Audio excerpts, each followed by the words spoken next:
Assalamualaikum warahmatullahi wabarakatuh. Selamat datang para pembelajar hukum. Selamat datang di Laming Ilmu Podcast, podcastnya Fakultas Hukum Universitas Mula Warman. Edisi kali ini kita kedatangan akademisi perempuan yang tentunya populer di Fakultas Hukum Universitas Mula Warman. Dan edisi kali ini juga kita akan menyoal mengenai fenomena thrifting para pembelajar hukum yang sedang ramai diperbincangkan di media sosial.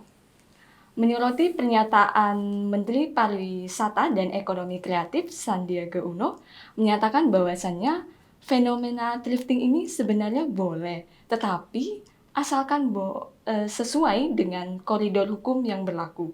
Tetapi beliau mengatakan bahwasannya thrifting itu kalau bisa hanya berasal barang-barang yang dalam negeri, tidak untuk barang-barang yang impor. Nah, tentunya hal demikian menimbulkan pro dan kontra, khususnya masyarakat yang menggeluti komoditi perdagangan thrifting tersebut. Untuk menyoal lebih lanjut mengenai fenomena thrifting tersebut, kali ini kita sudah bersama dengan Ibu Lili Triana SHM. Halo Ibu. Halo, Assalamualaikum Ibu Anifka. Waalaikumsalam. Ya, mungkin sebelum kita membahas lebih lanjut nih Bu ya, terkait dengan fenomena thrifting ini, mungkin boleh diceritakan dulu Ibu S1-nya dari mana, S2-nya, seperti itu. Iya, untuk sekolah ya, Iya. maksudnya untuk sebelum saya aktif sebagai dosen di Fakultas Hukum ini, sebelumnya saya menempuh pendidikan di strata 1 itu di Universitas Merdeka Malang di jurusan Hukum Perdata. Dan kemudian melanjutkan kembali di kampus yang sama di Universitas Merdeka Malang di pasca sarjananya dengan minat studi hukum bisnis. Jadi memang core bisnis saya. Dengan beberapa pengalaman sebelum saya di Fakultas Hukum itu sempat di akuntan publik di Morse Roland di Malang juga, dan di Universitas Gadjah Yana sebagai dosen tapi di Fakultas Ekonomi pada saat itu. Dan kemudian tahun 2008 saya mulai di Fakultas Hukum sampai sekarang. Kalau aslinya Ibu, aslinya dari Malang kah atau Kalimantan? Saya tuh sebenarnya asli Kalimantan ya, lahir di Tenggarong. Saya lahir di Tenggarong. Itu terus kemudian kuliah aja saya di sana. Sekolah dasar SMA sampai SMA saya di Tenggarong. Berarti asli Kalimantan Timur. Asli sekali. Cuman memang kalau beberapa pergaulan banyak yang mengidentifikasi saya sebagai orang Jawa ya, karena memang mungkin kehidupan di kantor itu masih sama-sama teman-teman yang memang notabene kebanyakan dari Jawa, terus beberapa lingkungan tempat tinggal juga gitu. Jadi saya mungkin agak sedikit fasih ya kalau berbahasa Jawa, jadi lebih teridentifikasi sebenarnya sebagai orang Jawa. Jadi orang Kaltimnya itu tidak yang justru nggak ada gitu. Iya, oke Bu. Hari ini kita akan bahas thrifting. Mungkin ini kali Bu ya, pandangan Ibu terkait dengan fenomena thrifting yang saat ini sedang ramai diperbincangkan seperti itu. Kalau thrifting itu kan sebenarnya satu kegiatan aktivitas ya. Kalau kita memperhatikan tuh sebenarnya ada thrifting, thrift shop, dan kemudian thriftnya itu sendiri.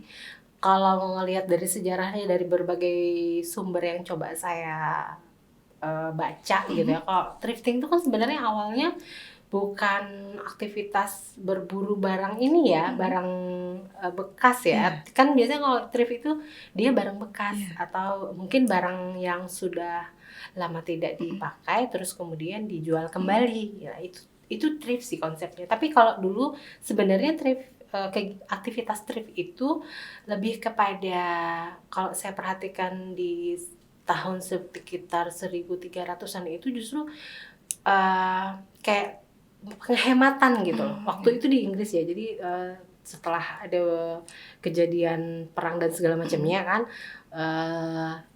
itu tuh semacam kayak aktivitas menghemat. Jadi belanja supaya nggak, kalau barang ori mungkin mahal. Iya. Jadi mereka lebih banyak untuk berburu barang-barang yang seperti itu. Nah, terus kemudian sebelumnya itu juga kegiatan ini tuh mereka kayak ada beberapa kegiatan yang mereka kayak mengumpulkan barang-barang bekas kayak pakaian yang masih bisa dipergunakan. Nah, itu justru untuk dijual kembali. Nah, dijual kembali dan kemudian dananya itu didonasikan untuk tunanetra pada saat itu. Dulu sebelumnya kalau saya membaca dari sejarah dari thrift itu sendiri, yang kemudian pada akhirnya berkembang ada beberapa organisasi juga yang kemudian akhirnya yang terus-menerus melakukan aktivitas itu, dan kemudian muncullah beberapa thrift shop. Ya, sampai kemudian itu pun menjamur ke Indonesia. Ke Indonesia tuh pun masuknya di sekitar tahun 1980-an. Mungkin sekitar 40 tahun yang lalu ya. Dan itu mereka masuknya melalui jalur-jalur laut. Seperti itu. Jadi jangan heran kalau misalnya kayak di Batam gitu, terus Pulau Sulawesi dan Kalimantan itu justru kalau misalnya dulu dengar di beberapa daerah yang kayak Tarakan itu kan gitu banyak banget barang-barang. Kalau kita tuh kenalnya tuh mungkin semacam kayak ceker ya. Iya, cakar. Kok ceker kan makanan. Bawaan puasa. Jadi cakar ya. Jadi kalau saya perhatikan itu dulu itu justru memang dari cakar itu. Cakar itu memang dia datangnya dari Nunukan. Dia mampir dulu dan baru masuk ke sini, ke dalam tempat kita gitu. Baru mungkin diangkut melalui darat. Jadi mungkin masuknya melalui laut. Jadi tidak dalam proses yang memang mengikuti standar perizinan dari negara gitu. Makanya kemudian akhirnya muncul itu kan ya, kayak saya baca beberapa mungkin bisnis lokal itu, atau yang mereka memang menggeluti bisnis thrift itu nggak paham gitu. Nah, jadi dengan adanya sebenarnya kalau melihat pengaturan tentang pelarangannya itu tuh di Peraturan Menteri Perdagangan nomor 40 tahun 2002 itu memang melarang. Yang dilarang itu sebenarnya adalah importnya. Tapi untuk kegiatan berusaha misalnya thrift shopnya itu enggak. Justru kalau thrift shop itu, kalau mungkin Mbak Rifka pernah lihat di online system submission yang untuk pendaftaran izin berusaha, ketika misalnya kita mau izin ya, misalnya mau izin punya usaha apa gitu kan, tinggal ke OSS. Nah, di situ kan ada pilihan jenis-jenisnya di KBLI itu. Nah, justru di KBLI itu ada satu tempat khusus untuk teman-teman yang memang pelaku usaha di thrift itu. Justru itu diperbolehkan dengan dasar itu tadi ya, dengan di kelas seingat saya di kelas 4772 kalau nggak salah di KBLI. Jadi tinggal dilihat kelasnya, pelaku usaha itu bisnisnya di mana gitu. Dia tinggal pilih. Nah, di situ ada seingat saya di KBLI itu untuk kemudian termasuk pakaian bekas itu diperbolehkan. Nah, jadi kan sebenarnya pembelajar hukum nih juga harus bisa mengedukasi gitu. Sebenarnya yang dilarang itu bukan thrift shop untuk mereka itu, tapi kegiatan mengimpor pakaian bekas. Jadi kalau di Permendak 4022 itu di lampiran itu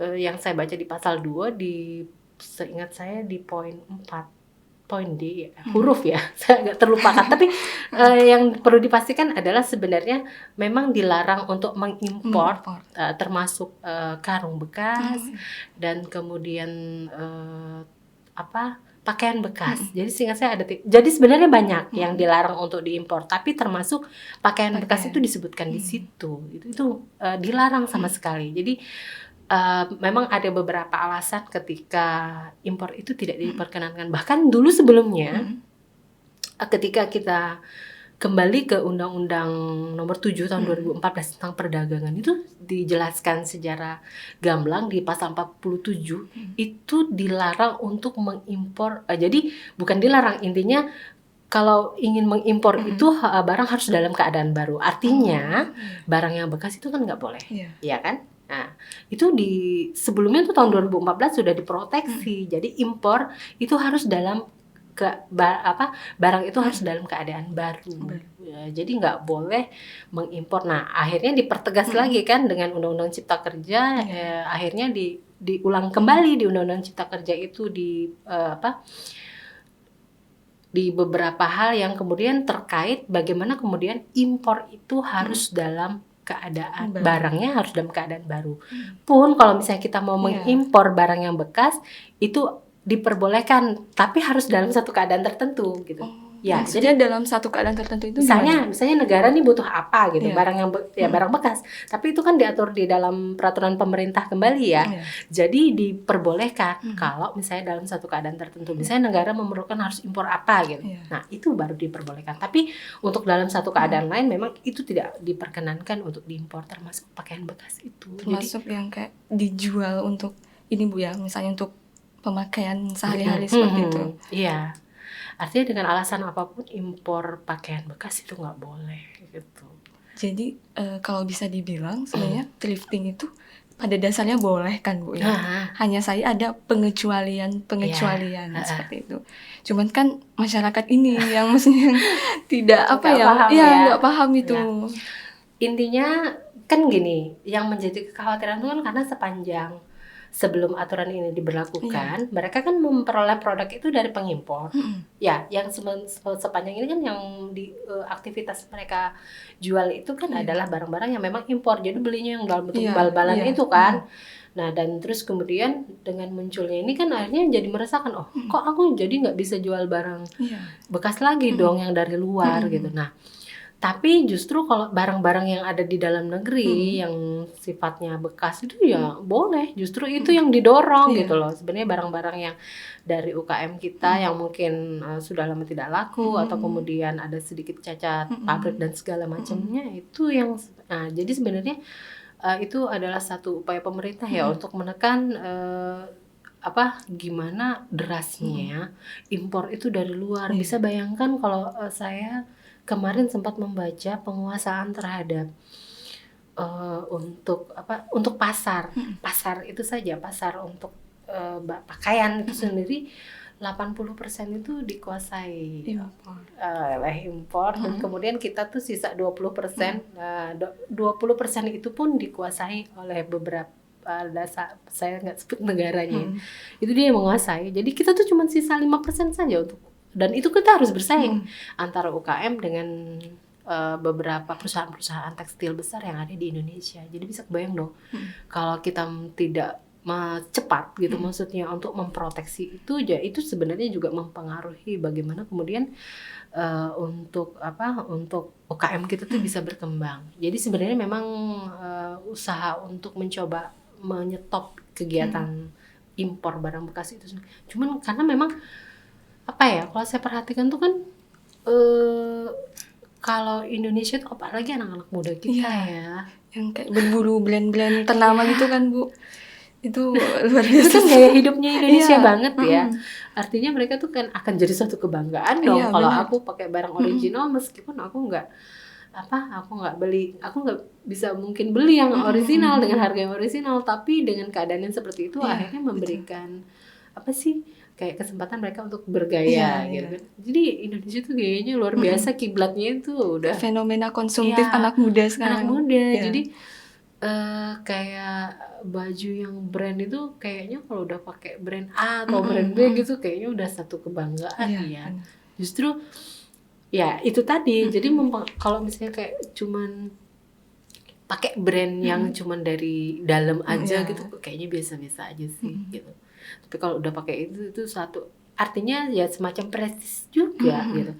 Prestis kadang mereka juga diem-diem aja beli ya, maksudnya beli supaya bisa diterima di satu kalangan tertentu. Untuk prestis aja, jadi supaya kalau aku bergaul meskipun teman-teman aku nggak tahu aku beli barang thrift gitu, tapi ya, nah itu juga sebenarnya yang akhirnya daya beli itu tinggi di situ. Kayak gitu. Antusiasnya tuh luar biasa.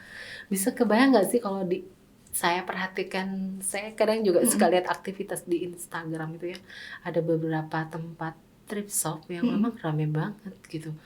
yang dengan harga murah dengan brand bagus, tapi memang barangnya bagus. Iya. Dan saya tuh lihat gitu. Saya suka ngobrol kan sama anak-anak, ibu ngapain sih dibeli yang ini aja, kalau yang beli brand lokal ya, justru mungkin brand lokal tuh harganya di atas 300-400 memang nggak mampu. Dengan brand itu, dengan cuman harga 100.000 atau cuman 75 itu dapat. Coba lebih hemat yang mana? Jadi sebenarnya konsepsinya thrift itu kan hemat, berhemat ya kan? Berhemat, berburu barang yang mungkin brandnya bagus, dengan kualitas bagus, tapi dengan harga yang low price sekali gitu ya. Nah, itu jadi kita lebih cenderung pilih yang murah dong. Terus juga kualitasnya yang bagus gitu, meskipun yang bekas nggak apa-apa deh. Kalau saya ke mall, ke big mall, brand lokal dengan yang itu, kalau saya perhatikan pantas aja kalau orang anak-anak muda itu lebih memilih dengan yang seperti itu. Jadi kalau dulunya aktivitas thrifting itu digunakan untuk berhemat, tapi kayaknya agak bergeser ya, penghematannya itu untuk kebutuhan gaya gitu. Ya, kalau konsepsi awalnya sebenarnya justru barang bekas itu dijual kembali dan kemudian itu digunakan sebagai donasi, dan akhirnya kemudian berkembang kok banyak ya yang berminat gitu. Kayak eBay itu kan mungkin baru kok mungkin masih inget ya eBay. Kalau saya sih itu udah lama banget ya, kayak eBay itu kayak situs jual beli itu ya, jual beli online untuk barang-barang pos. Jadi kita bisa cari apa saja di situ gitu kan. Ya itu kan situs dari luar ya, dan kita bisa dapatkan itu dengan mudah gitu. Jadi sekarang pun kecenderungannya memang tidak hanya yang thrift shop yang jual di tempat ya, maksudnya kayak konvensional gitu ya, yang konvensional, tapi kan yang online juga banyak banget gitu. Nah, itulah yang akhirnya kemudian menuai pro dan kontra dari pelaku usaha itu. Kalau misalnya mereka ada pelarangan impor, itu kan juga artinya mempengaruhi, dan jadi nanti mereka jual apa dong gitu. Tapi kan sebenarnya kalau cakar itu sendiri udah lama. Bukan fenomena baru ya. Justru itu kan dulu juga pernah ada beberapa peraturan Menteri Kesehatan yang akhirnya mencoba mereduksi supaya itu enggak jadi mulai dari model perizinannya, karena mungkin dianalisa dari faktor kesehatan. Jadi mungkin barang-barang bekas, itu pakaian bekas deh ya. Enggak, kebanyakan sih memang pakaian bekas, selimut dan lain sebagainya yang dari luar itu kan bisa cenderung membawa jamur yang lain kan kalau misalnya kita memang enggak bersihkan itu secara baik ya. Nah, terus kemudian kayak itu kan sebenarnya sampah sih, kayak limbah di luar yang akhirnya tuh masuk ke kita gitu. Sampah yang dibuang ke kita itu. Justru makanya dia dengan harga. Jadi dalam satu bal itu kalau saya pernah ngobrol, kebetulan ada beberapa riset yang pernah kita lakukan ya terkait teman-teman yang melakukan usaha thrift shop itu. Jadi kalau kita beruntung dalam satu bal itu memang ada beberapa barang yang memang benar-benar masih mulus bagus, mungkin dibuang aja gitu, nggak pernah terpakai, atau mungkin karena ukurannya nggak tepat atau gimana. Jadi itu masih brand yang nempel, yang masih ada, masih baru benar-benar baru. Jadi kalau lagi hoki dalam satu bal itu bisa dapat banyak yang masih bagus, tapi yang lain-lainnya makanya akan dipilah. Ada yang mungkin seharga sekian masih, ada yang dijual aja, diobral gitu, ditaruh di keranjang dan segala macamnya. Nah itu, jadi kalau thrift ini ya sebenarnya itu udah lama ya masih di tempat kita, hanya kemudian menjadi agak rame sekarang tuh ya dengan munculnya 4022 itu Permendak itu, yang akhirnya dia memang benar-benar dengan beberapa, saya pikir dengan beberapa alasan ya, artinya untuk kepentingan negara juga, terus kemudian saya juga lihat untuk memajukan di sektor untuk UKM juga sebenarnya, supaya UKM kita nih punya pasar juga gitu. Kalau penguasaan itu dilakukan oleh mereka yang dari luar, kapan kita punya pasar sendiri? Itu bayangkan 80% itu dikuasai oleh satu negara tertentu, terus kemudian ada sisa 20%, 20% itu pun kita harus bersaing gitu ya, bersaing dengan ada beberapa brand lainnya yang di Indonesia. Nah terus UKM tuh kedapatan berapa persen aja, persentasenya sedikit banget, sekitar 5% kalau saya lihat. Sebenarnya larangan ini untuk ini juga Bu ya, untuk mendorong UMKM kita supaya kita juga punya pangsa di komoditi perdagangan sendiri gitu. Ya, tapi kan ya memang seperti itu. Kalau UKM sendiri kadang gimana ya? Kalau menurut saya itu memang di kalah bersaing di beberapa hal gitu. Jadi mungkin tidak sebegitu menarik. Terus tapi ya ada juga beberapa brand yang cukup bagus, tapi ya itu harganya mungkin tidak pas. Kan anak-anak muda ini maunya yang murah. Tapi itu tuh kayaknya wah gitu ya.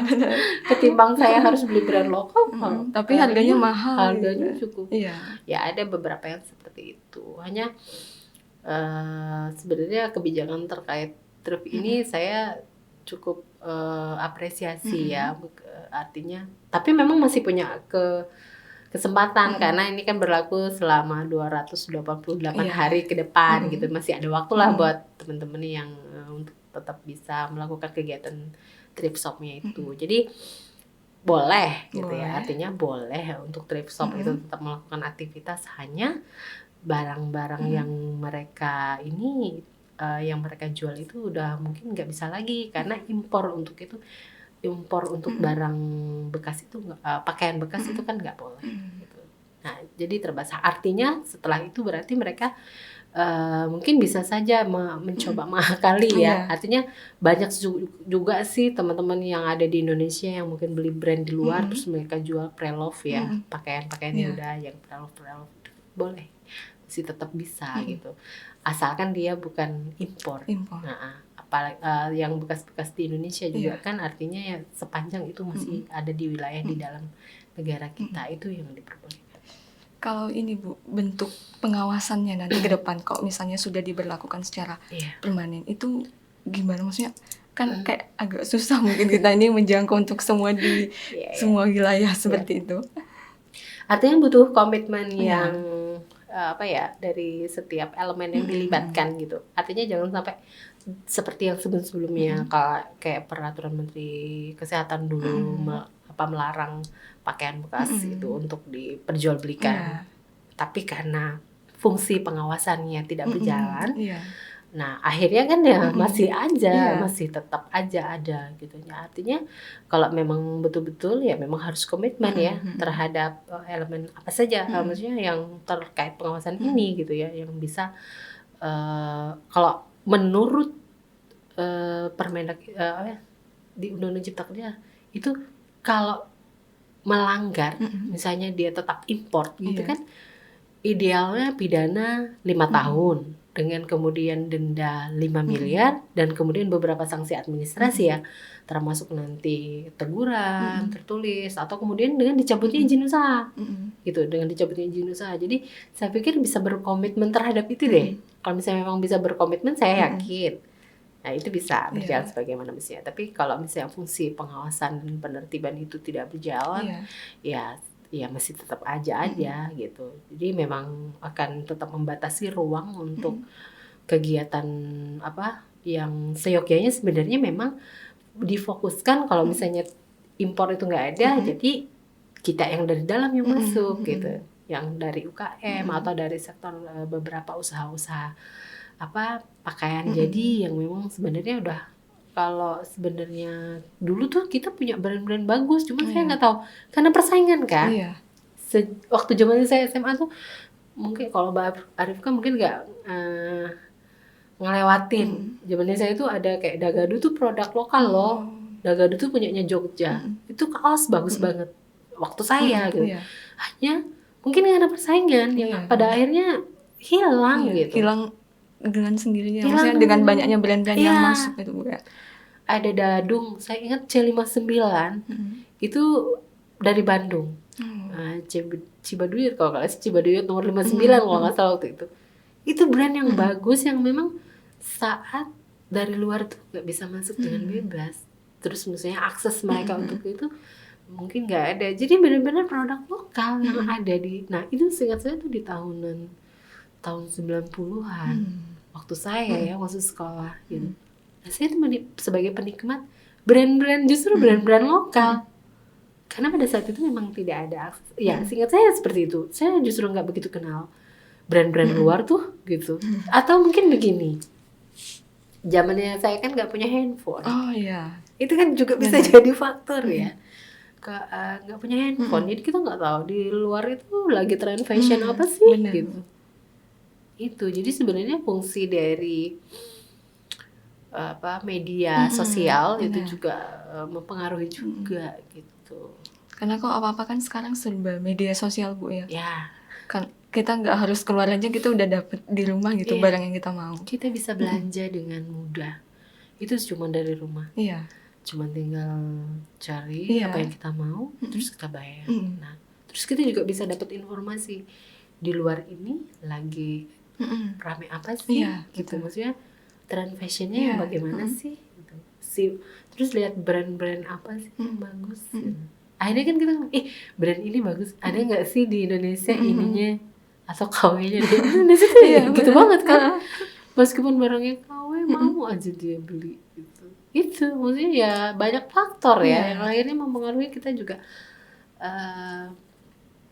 menjadi pengkonsumsi gitu.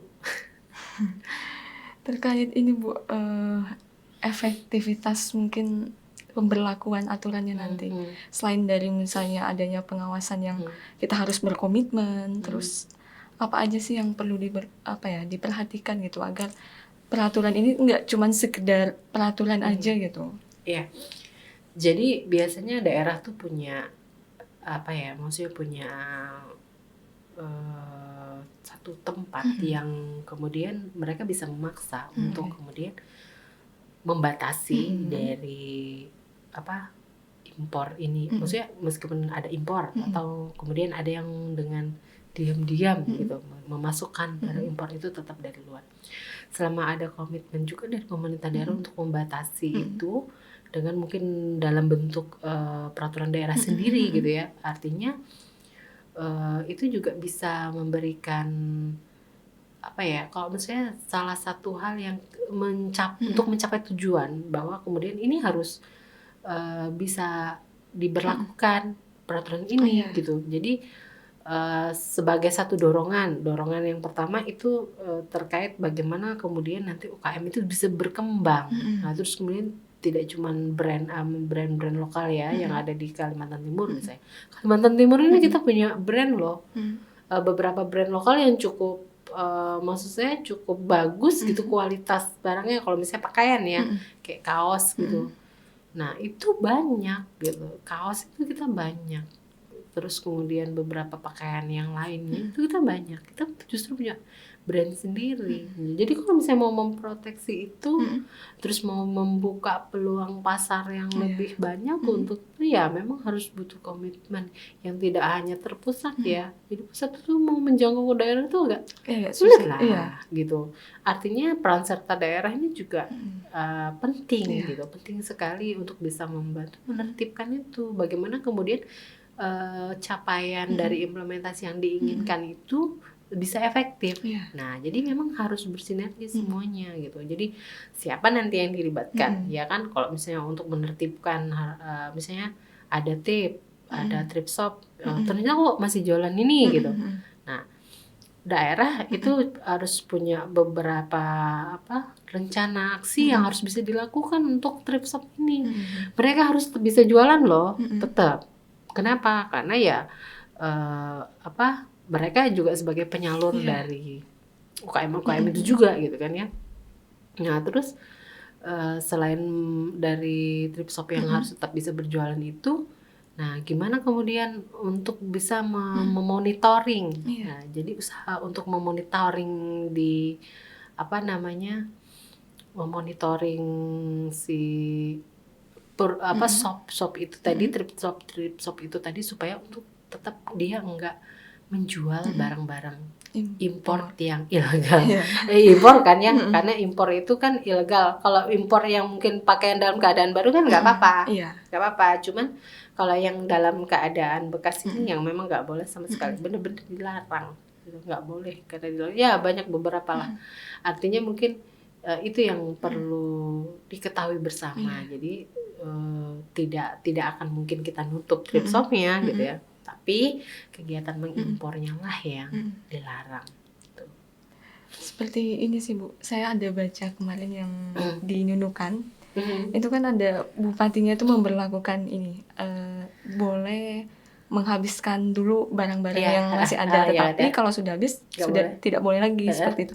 Mungkin hal itu bisa dicoba kali Bu ya? Iya.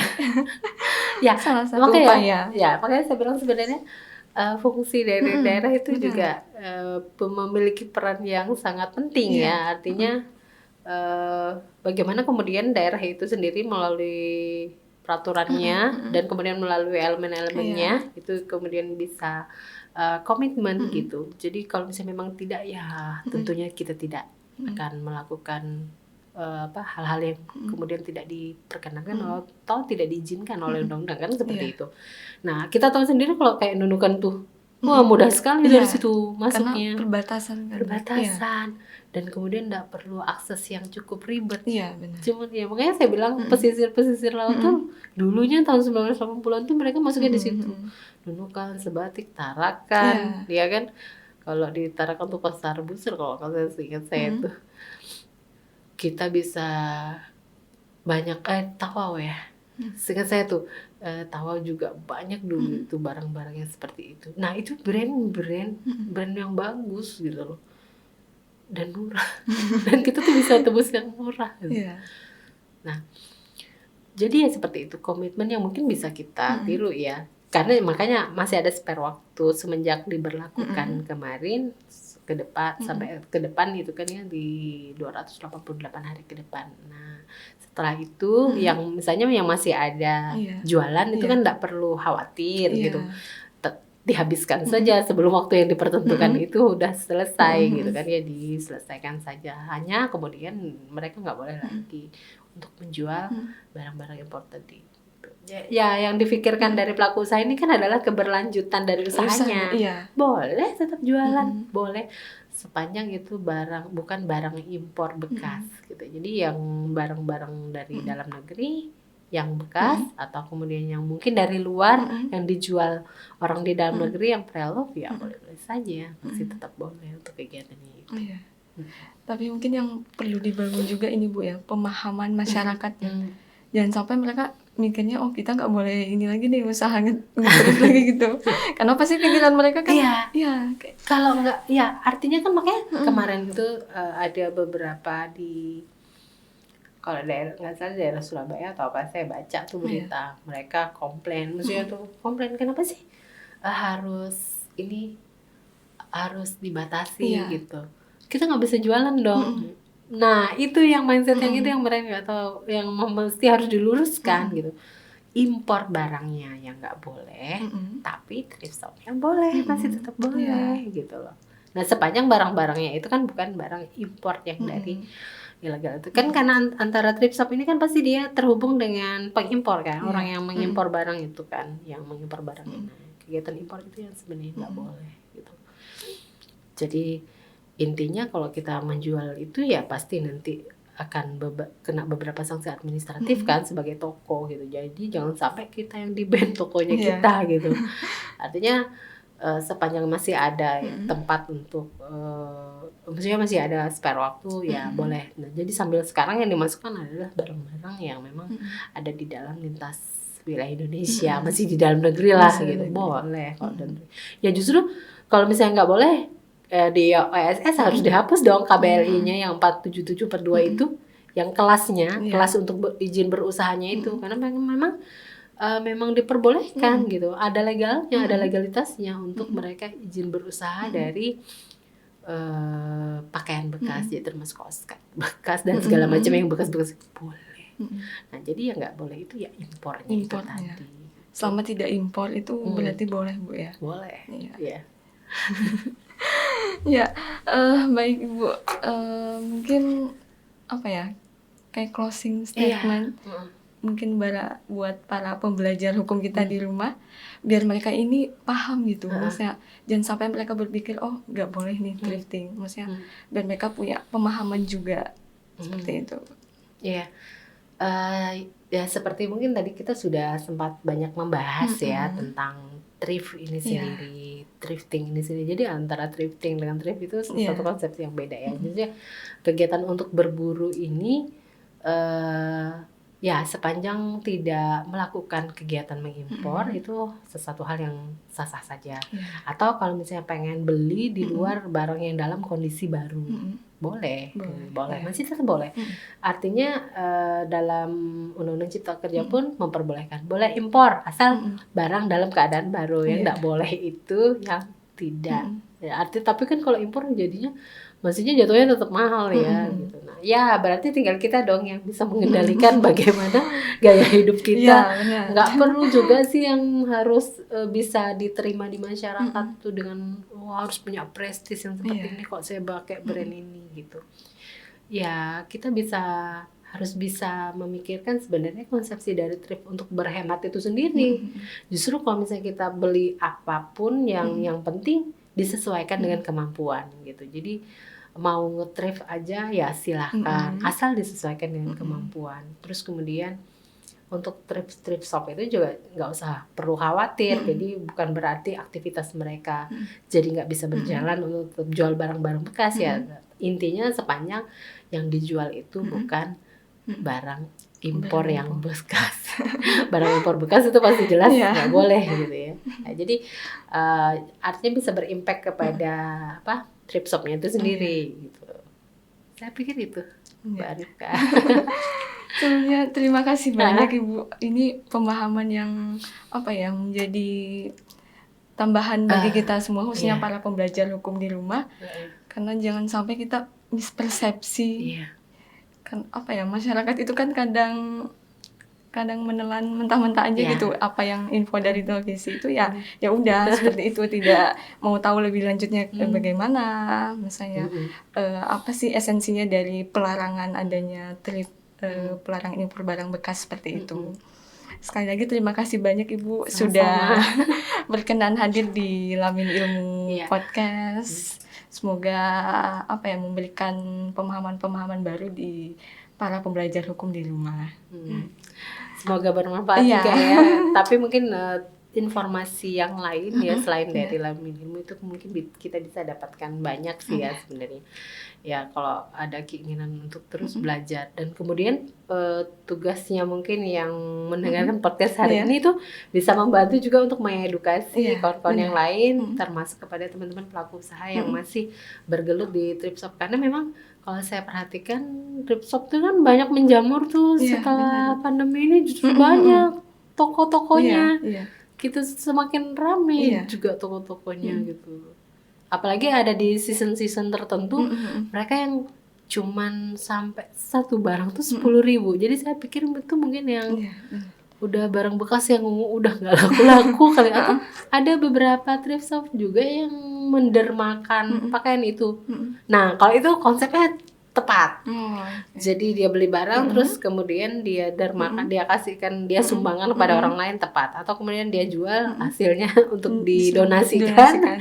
Itu tepat karena konsepsinya thrift itu memang sebenarnya itu sih dari awal. Tapi dalam perkembangannya ya seperti ini bergeser ya. Paradigmanya menjadi bergeser. Baik. Baik teman-teman para pembelajar hukum. Terima kasih sudah bergabung bersama kami di Lamin Ilmu Podcast. Kita ketemu di edisi berikutnya terkait dengan fenomena yang mungkin masih hangat diperbincangkan di berbagai media sosial. Terakhir, fenomena thrifting ini menjadi pertanyaan kita bersama, apakah ini menjadi kebutuhan ataukah ini menjadi gaya hidup yang sebenarnya menjamur di berbagai kalangan masyarakat saat ini. Terima kasih. Wassalamualaikum warahmatullahi wabarakatuh. Waalaikumsalam.